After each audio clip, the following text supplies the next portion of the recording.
Okay, next simple सा question है कि अगर आप पावर पॉइंट में सभी स्लाइड्स को एक साथ देखना चाहते हैं, see all the slides in the presentation at one time, आप सभी स्लाइडों को एक साथ देखना चाहते हैं पावर पॉइंट में, तो कौन सा कमांड यूज करेंगे? आपको इसके जुड़े हुए पहले तो पूरा कंसेप्ट क्लियर कर दें।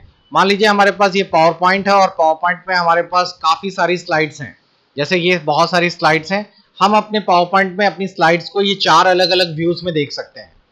पहला व्यू जो आप लोगों को दिखाई दे रहा है वो है नॉर्मल व्यू, जिसमें आप अपनी स्लाइड और बाईं तरफ जो है स्लाइड्स नंबर्स दिख रहे होंगे। इसी में आउटलाइंस भी होती हैं ताकि आप स्लाइड ना देखकर उनके अंदर का कंटेंट इस तरीके से भी देख सकते हैं। नंबर सेकंड व्यू जो है वो है नोट पेज।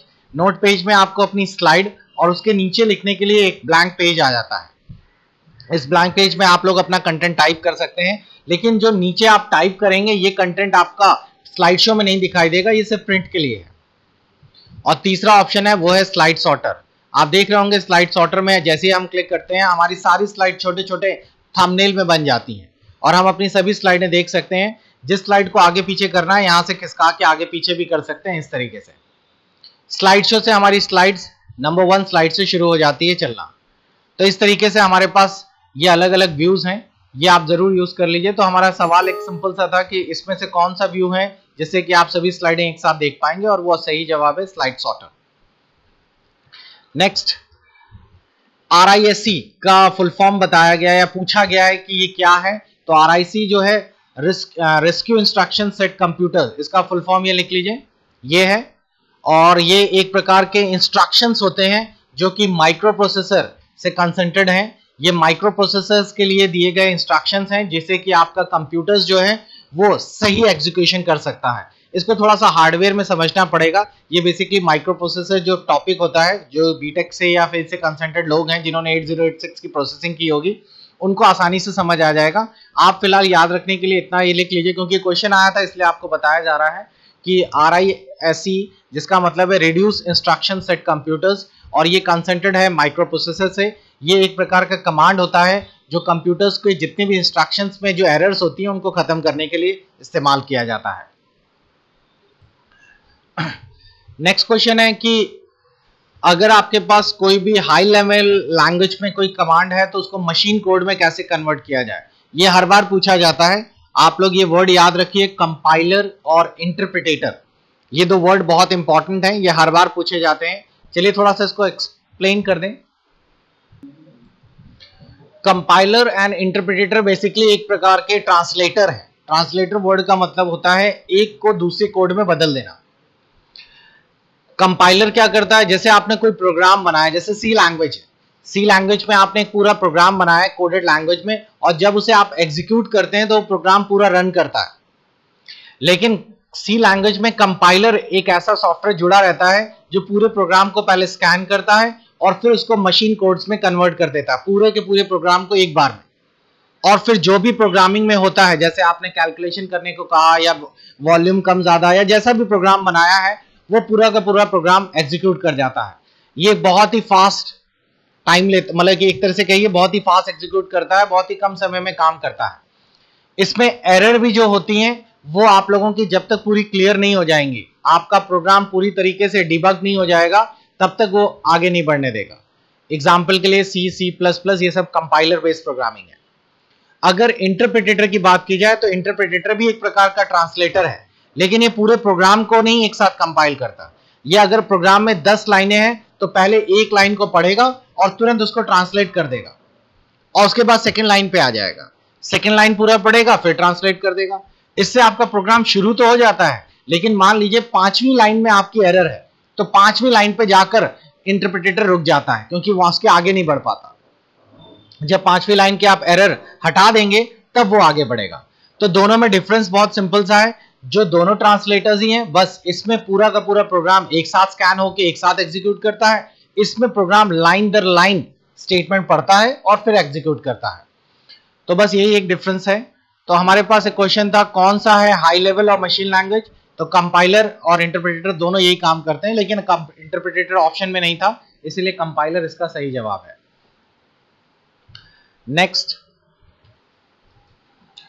अगला क्वेश्चन था पीपीटी यानी कि पावर पॉइंट का डिफॉल्ट पेज क्या होता है। ये तो बहुत सिंपल से आपको स्क्रीन पे दिख भी रहा होगा कि पावर पॉइंट का जो डिफॉल्ट पेज है वो पोर्ट्रेट होता है या लैंडस्केप होता है, बट नेचुरल आपको दिखाई दे रहा है कि हम लोग पावर पॉइंट की जिस स्लाइड पे काम कर रहे हैं वो आपका पोर्ट्रेट है ना कि लैंडस्केप, सॉरी आपका लैंडस्केप है ना कि पोर्ट्रेट। लेकिन जब वर्ड पे आप लोग काम करते हैं तो वर्ड पे जो पेज पहले खुलता है वो आप लोगों का डिफॉल्ट पेज लंबा होता है और इसको हम लोग कहते हैं कि ये पोर्ट्रेट फॉर्म में है। अगर आप चाहें तो इसको पेज लेआउट से जाके लैंडस्केप में चेंज कर सकते हैं यहाँ से, ताकि ये चौड़ाई में आ जाए। लेकिन पावर पॉइंट में चौड़ाई में ही पेज आता है और उसके बाद आप चेंज भी कर सकते हैं, उसको लैंडस्केप की जगह पोर्ट्रेट भी कर सकते हैं। तो ये बाय डिफॉल्ट जो है वो इसका सही जवाब है, लैंडस्केप में होता है। नेक्स्ट क्वेश्चन जो था वो है आप लोगों का फॉर्मेट कमांड का इस्तेमाल कहाँ होता है, फैट बनाने में, क्लीन डिस्क करने में, दोनों में या रीनेम में। तो अभी अभी मैंने आपको बताया कि अगर आप कोई कमांड या कोई भी डिस्क फॉर्मेट करते हैं और फॉर्मेट करते ही उस डिस्क में एक नया फाइल एलोकेशन टेबल जनरेट होता है और आपके कंप्यूटर या उस हार्ड डिस्क का सारा डेटा साफ भी हो जाता है। बहुत सारे बच्चों को फैट के बारे में कंसेप्ट क्लियर नहीं था, इसीलिए वो हमेशा एक ही कमांड लगा देते हैं। सबको दिमाग में यही है फॉर्मेट करने से हार्ड डिस्क खराब, या यूं कहिए कि पूरे खाली हो जाती है। खाली तो हो ही जाती है लेकिन एक नया फैट भी जनरेट हो जाता है, इसलिए इसका सही जवाब बोथ है। Next, go to the beginning of the document which shortcut is use. ये अक्सर पूछ ली जाती है। अगर आप वर्ड पे काम कर रहे हैं तो कौन सी कीबोर्ड की बटन दबाएंगे जिससे आप लोग सबसे पहले यानी कि शुरुआती डॉक्यूमेंट में पहुंच जाएंगे। देख लीजिए, बहुत ही सिंपल है। इसके लिए एक हमारे पास पैरा होना चाहिए। हमारे पास ये पूरा का पूरा पैराग्राफ है और हम लोग कहीं नीचे काम कर रहे हैं। अगर मैं आपसे कहूं कि आपको सीधा जंप करके कर्सर को पहली लाइन पे या पहले वर्ड पे ले जाना है तो आप माउस से कैसे कीबोर्ड से कैसे ले जाएंगे, तो इसकी शॉर्टकट की है कंट्रोल होम। मैंने कंट्रोल होम बटन दबाया तो ऑटोमेटिकली कर्सर जंप होकर हमारे लाइन के बिल्कुल बिगिनिंग में पहुंच गया। और उसी के साथ साथ मैंने अगर कंट्रोल एंड दबा दिया तो सबसे लास्ट लाइन पे पहुंच जाएगा। तो ये एक इजी सी शॉर्टकट की है। उसी तरीके से एक शॉर्टकट की और देख लीजिए कि अगर आपने शिफ्ट के साथ होम बटन दबाया तो वो जहां पे भी कर्सर है वो पूरी लाइन को होम तक सेलेक्ट कर लेगा। और अगर कर्सर आपका यहाँ बीच में है और आपने शिफ्ट के साथ एंड बटन दबा दिया तो आपका लास्ट तक सेलेक्ट कर लेगा। तो आपको आई थिंक इसका सही जवाब पता चल गया। नेक्स्ट है हमारे पास बिट से बाइट कन्वर्जन करना। ये बहुत ही सिंपल है और लास्ट वीडियोस में भी क्लियर किया गया था, बाइनरीज, नंबर्स और बिट बाइट। मैं एक बार और आपको बता देता हूं। नंबर सिस्टम के लिए ये एक सिंपल सी स्क्रीन है जो कि आपको बताती है कि हमारे कंप्यूटर्स में ये 4 अलग अलग नंबर सिस्टम यूज होते हैं। बाइनरी नंबर सिस्टम जिसमें 0 और 1 आते हैं, जिसमें ऑन और ऑफ कहा जाता है इसको। डेसिमल नंबर सिस्टम जो टोटल 10 होते हैं 0 से लेके 9 तक। हेक्साडेसिमल नंबर सिस्टम जो 0 से लेके 15 यानी टोटल 16 होते हैं। और ऑक्टल नंबर सिस्टम जो 0 से 7 यानी टोटल 8 होते हैं। इसी नंबर सिस्टम्स पे पूरा मशीनरी लैंग्वेज काम करती है। आप लोगों को ये भी पता है कि हम लोग कोई भी नंबर्स लिखते हैं वो ऑटोमेटिकली कंप्यूटर्स को अपने बाइनरी या मशीन कोड्स में कन्वर्ट भी कर लेता है। एक चीज और, कभी कभार एक क्वेश्चन ये भी पूछ लिया जाता है कि किसी भी नंबर सिस्टम के बेस में जो लिखा होता है उसे कैसे पहचानते हैं। जैसे फॉर एग्जांपल अगर आपके किसी भी नंबर सिस्टम के बेस में इस तरह लिखा हो 2 तो आप समझ जाना कि ये बाइनरी है। और अगर किसी के बेस में 10 लिखा है तो ये ऑक्टल है, सॉरी डेसिमल है। ऑक्टल होगा तो 8 होगा और हेक्सा होगा तो 16 होगा। तो ये तो हमें यहां से क्लियर हो गया। एक चीज और बता दें कि इसमें कन्वर्जन्स भी पूछ लिए जाते हैं। जैसे फॉर एग्जांपल अगर हम बाइट की बात करें तो एक बाइट जो है वो आप लोगों को पता है कि 8 बिट्स के बराबर होती है। तो यहां पर आपको ये क्लियर हो गया होगा कि अगर आपके पास 1010 के 8 10 लिखे हुए हैं तो उसे एक बाइट कहा जाएगा। अगर 1024 बाइट्स हैं आपके पास तो 1 KB, 1024 KB है तो 1 MB। इस तरीके से आपके पास नंबर ऑफ बाइट्स और कन्वर्जन्स हैं। ये एक और चीज ध्यान देने वाली है, वो है निबल। अगर 4 बिट्स हैं तो एक निबल कहा जाएगा उसे। जैसे फॉर एग्जांपल अगर मैं यहाँ पे बात करूं इस समय, ये देखिए हमारे पास ये 4 बिट्स हैं तो ये एक निबल है। और इसी को हम दूसरे तरीके से भी बोलें कि अगर आप लोगों के 8 बिट्स हैं तो कितने निबल्स हैं, तो सिंपल सा है कि 8 बिट्स में हमारे पास 4 के यानी कि 2 निबल होंगे। तो ये एक सिंपल सा क्वेश्चन है जो कि आप लोगों से पूछा गया था। तो आपको एक कन्वर्जन दिया गया था। हर बार ये दिया जाता है कि मान लीजिए कि अगर जैसे मेरे से जो मैंने अभी लास्ट टाइम दिया था तो उसमें पूछा गया था कि 10 to the power 8 बाइट्स हैं पावर में, तो ये कितने किलोबाइट या जीबी के बराबर होगा या एमबी के बराबर होगा, तो इस तरह के सवाल आ जाते हैं। तो कन्वर्जन करना आपको इजी वे में आना चाहिए। नेक्स्ट है हमारे पास क्वेश्चन, और वो है नेटवर्किंग का। लेकिन इस क्वेश्चन को करने के पहले मैं एक इंक्वायरी क्लियर कर दूं, और वो इंक्वायरी थी ये फॉर्मूला से जुड़ी हुई।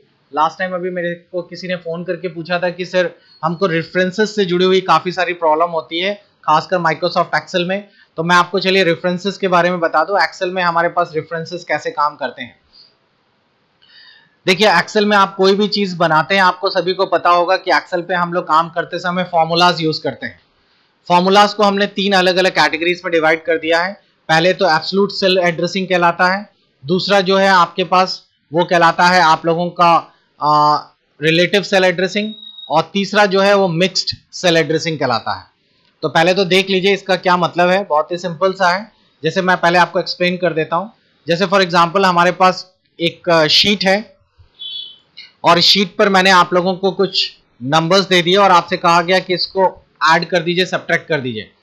तो आपने सिंपल सा इसमें फॉर्मूला लगा दिया। ये अलग अलग सेल वाइज लगाते हैं तो आसान हो जाएगा। आपने ये फॉर्मूला लगा दिया D10 plus D11 plus E11 plus F11। ये आप लोगों का एक सिंपल फॉर्मूला है। आप लोगों ने इस फॉर्मूले को एंटर किया और आपके स्क्रीन पर ये आंसर एग्जीक्यूट हो गया।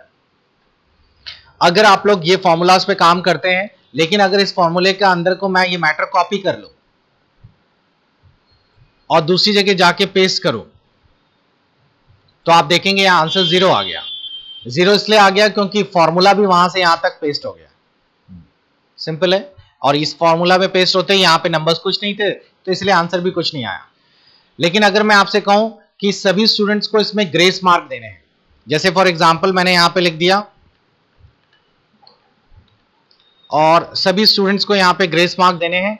ग्रेस मार्क के लिए मैंने यहां पर अलग से एक नंबर लिख दिए 10। आपसे बोला गया जितने भी स्टूडेंट हैं सब में ऊपर दिए गए इस सेल को ऐड कर दीजिए।